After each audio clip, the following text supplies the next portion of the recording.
The main reason why I got started in hip hop journalism is because I loved hip hop. You know, it was always a passion of mine since I was like 12 years old. And for me, I wasn't able to rap. I wasn't a producer. I basically wasn't musically inclined, but you know, I was obsessed with the music. I was obsessed with the culture. So getting into journalism for me was just the best way for me to be a part of hip hop, as far as like media and for a job, without actually having to rap or produce or anything like that. So yeah, it just was an easy way for me just to get in the game. I went to college in New York City at Pace University. I think around my junior year of going to school was when I started interning at The Source magazine. And then from The Source, I met Miss Info. I became like her assistant / intern. Then I took over her site. And then I started working with Vibe as a freelancer. Believe it or not, actually the managing editor at The Source at the time, Chloe Hilliard, she got a job at Vibe. So, you know, when I graduated school, she called me up, and boom, I've been here for like 3 or 4 years now. I got started in journalism because I wanted a platform to share and express how I feel about different topics. That started out being music. Eventually it became cultural trends and movements, or political things, or fashion trends. I mean, anything that is happening in the world of substance. If I had an opinion that I wanted to share, this profession has been the best outlet to let people know how I feel. I mean, I got started in journalism because it was just the best option and the way to feed my family and make a real living for myself and make a name for myself. Prior to writing my first album review, which was for Complex magazine, I was working in the mailroom somewhere. So, you know, while that was paying my bills and while that got me through college, there wasn't much of a future in that. So once I was presented with the opportunity, of course I chose journalism. And you know, obviously, man, I just love hip hop and love what I do and passionate about the culture and the music and everything going on around it. It's my way of life. So it was a no-brainer.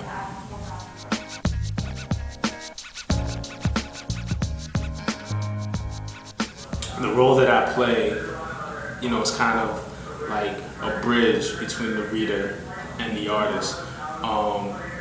You know, being in the media, I have access to artists. I mean, we can have conversations, we can ask questions, we do interviews, and we ask what the reader wants to know. You know, so I'm kind of in the place of the reader, of the fan, asking the questions that they want to know. So I serve as a bridge in a lot of ways that kind of make the artist more accessible to the fans, and you know, not just me. I mean, that's just the role that I think media plays in general. The role I play as a journalist is definitely, I guess, like, you know, not to sound corny, but we're the ones who feed the streets. So if, you know, an artist drops something or he's about to drop something, we're the ones who inform the people or the listeners about, you know, what's to come, what's hot or what's not hot. I try to be transparent and completely the same,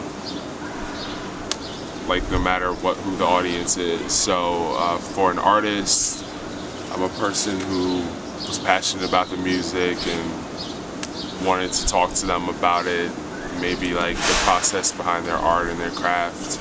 And for the reader, I'm a person who was passionate and wrote something about an artist's art or craft. Like, I don't know if that makes sense, but it's really just like two sides of the same coin. There's not a persona that's fitting for the reader and then one that's for the artist. You know, I try to maintain a sense of self in all situations.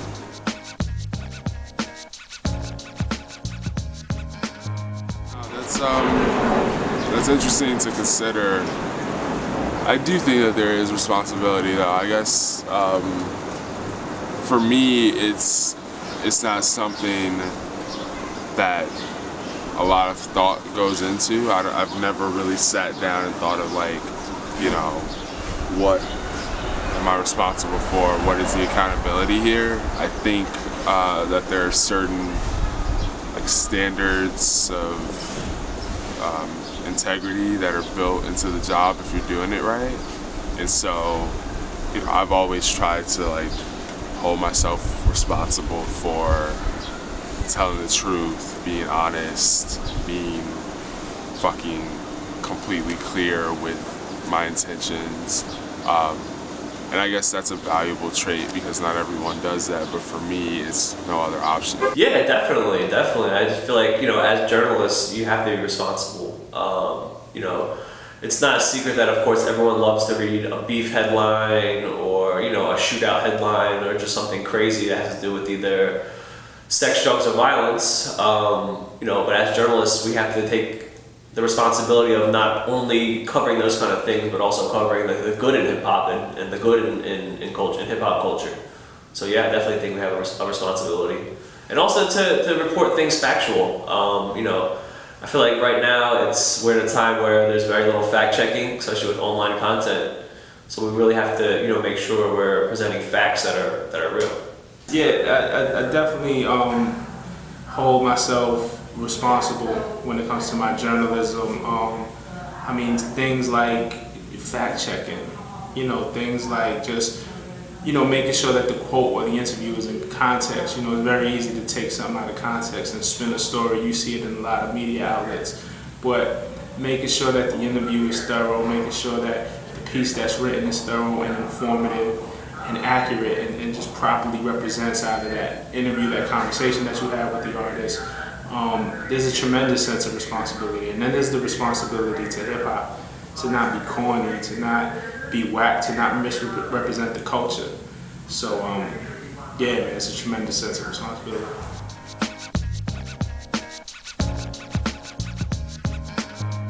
I mean, for me, in my opinion, I definitely think blogging is more of like the shorthand version of journalism, where you're aggregating content and you're just kind of giving readers the point of the story, whether it's, you know, a couple lines or a paragraph on a larger subject. But with that said, I feel like blogging is a very, very important skill that every journalist should have right now, especially as a rap journalist.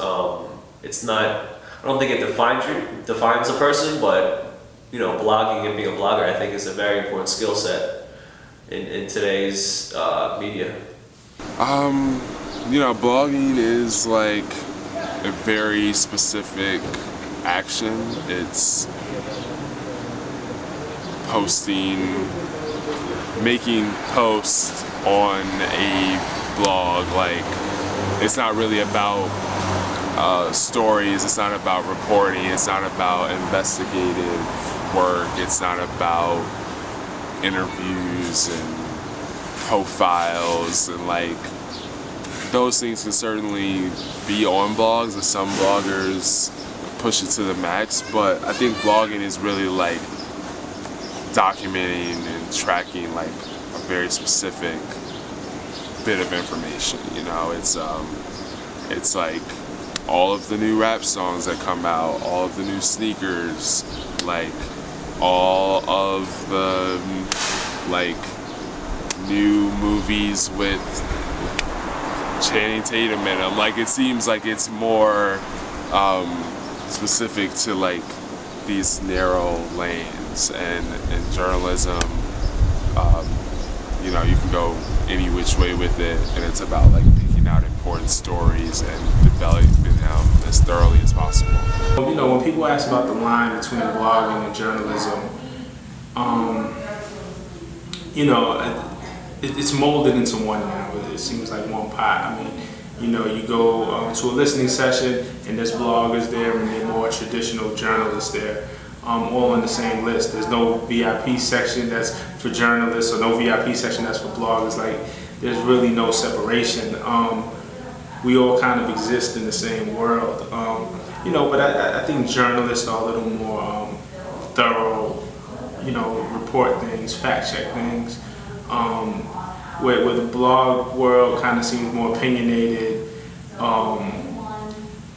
which is not a bad thing, it's just a different thing, you know what I'm saying? You might post a song and you're not necessarily going to dissect. If I post a new song, I'll kind of let you know who produced it. If I know where the sample came from, I'm going to tell you where the sample came from. I'm gonna kind of dissect the song. I'm gonna break down certain lyrics. I'm gonna try to describe to you what the beat sounds like. Where on a blog, it just might be like 2 sentences. This is a new song by MC such and such, or if his new album produced by such and such, and then you keep it moving. Nothing is better, nothing is worse. It's just what the audience wants to consume. There's an audience out there that really wants to read that deep dive, journalism, and there's some people who want their things just more digestible and snack size, and that's cool too.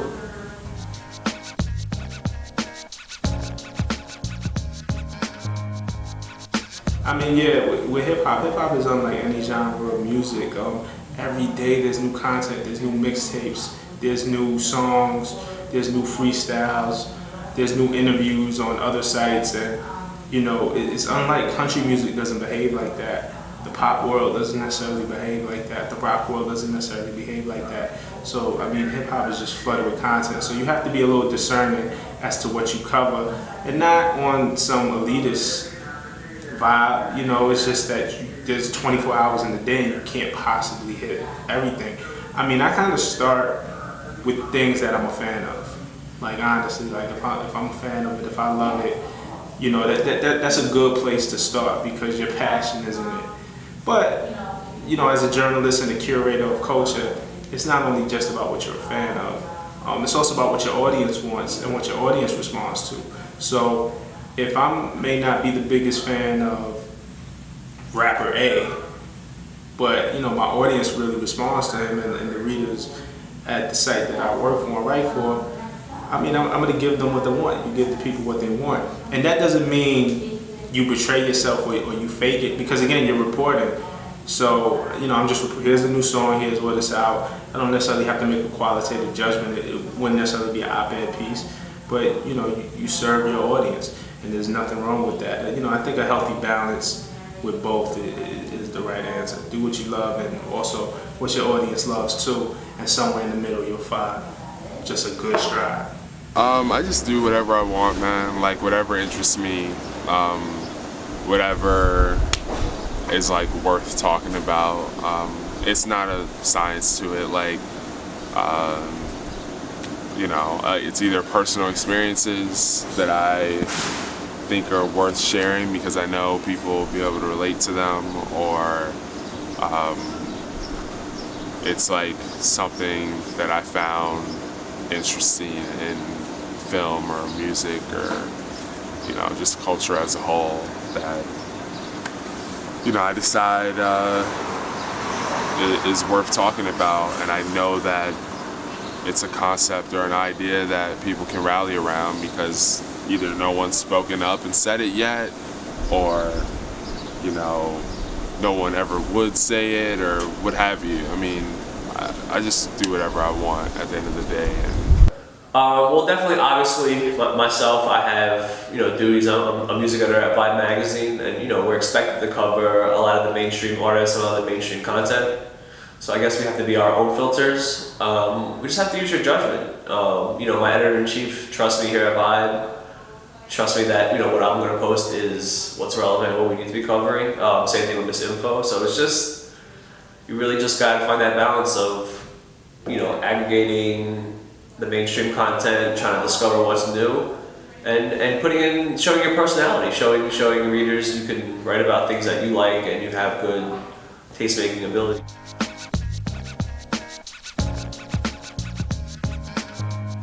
Sometimes the trouble that journalists get into is definitely just because people couldn't handle the fact that they were honest, and people get it twisted like journalists are like PR people or something, and like they owe an artist a certain type of coverage or something.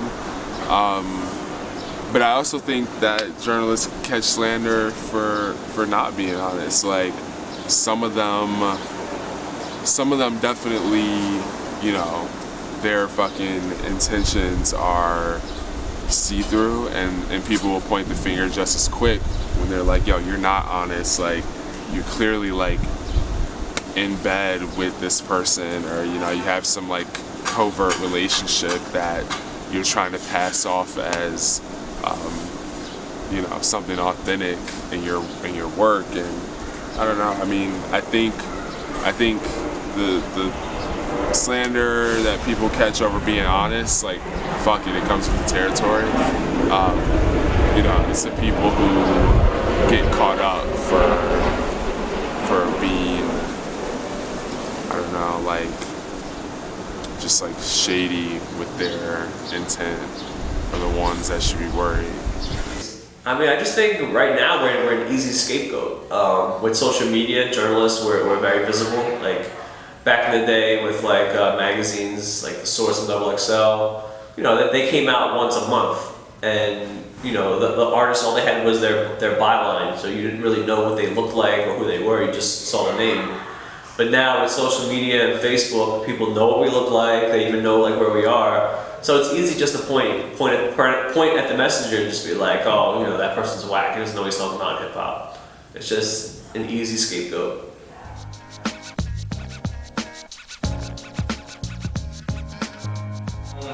I want my work to be remembered, you know, when it's all said and done, whenever that is. Just somebody who was a part of the culture, who didn't just report on it. Like, I'm a hip hop baby. Like, I don't know nothing else. And, you know, I just want to be remembered as somebody who was hip hop, who is hip hop, and somebody who represented it the right way.